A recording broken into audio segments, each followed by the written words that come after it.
रात गहरी थी और तारीख अपने सबसे स्याह लम्हे से गुजर चुकी थी। करबला की रेत अभी तक गर्म थी, जैसे हर जर्रा हुसैन अलैहिस्सलाम और उनके साथियों के लहू की गवाही दे रहा हो। हवा में आज भी वही चीखें गूंजती थीं जिन्हें वक्त ने दबाने की कोशिश तो की मगर मिटा न सका। यजीद की सल्तनत जश्न मना रही थी और मदीना, कूफा, बगदाद सब पर एक अजीब बेहिसी तारी थी।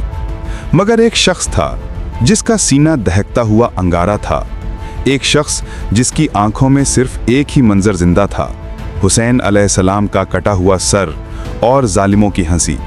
वो शख्स मुख्तार इब्ने अबी उबैद सक़फ़ी था। दुनिया समझती थी कि करबला ख़त्म हो चुकी, लेकिन मुख्तार के लिए असल जंग अब शुरू होने वाली थी।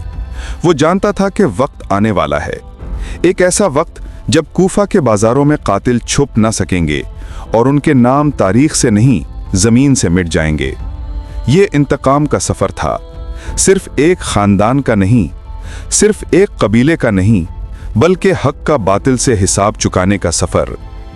करबला एक अलमिया था, लेकिन इसके बाद जो होना था वो अदल का तूफ़ान था, और इस तूफ़ान का नाम था मुख्तार सक़फ़ी।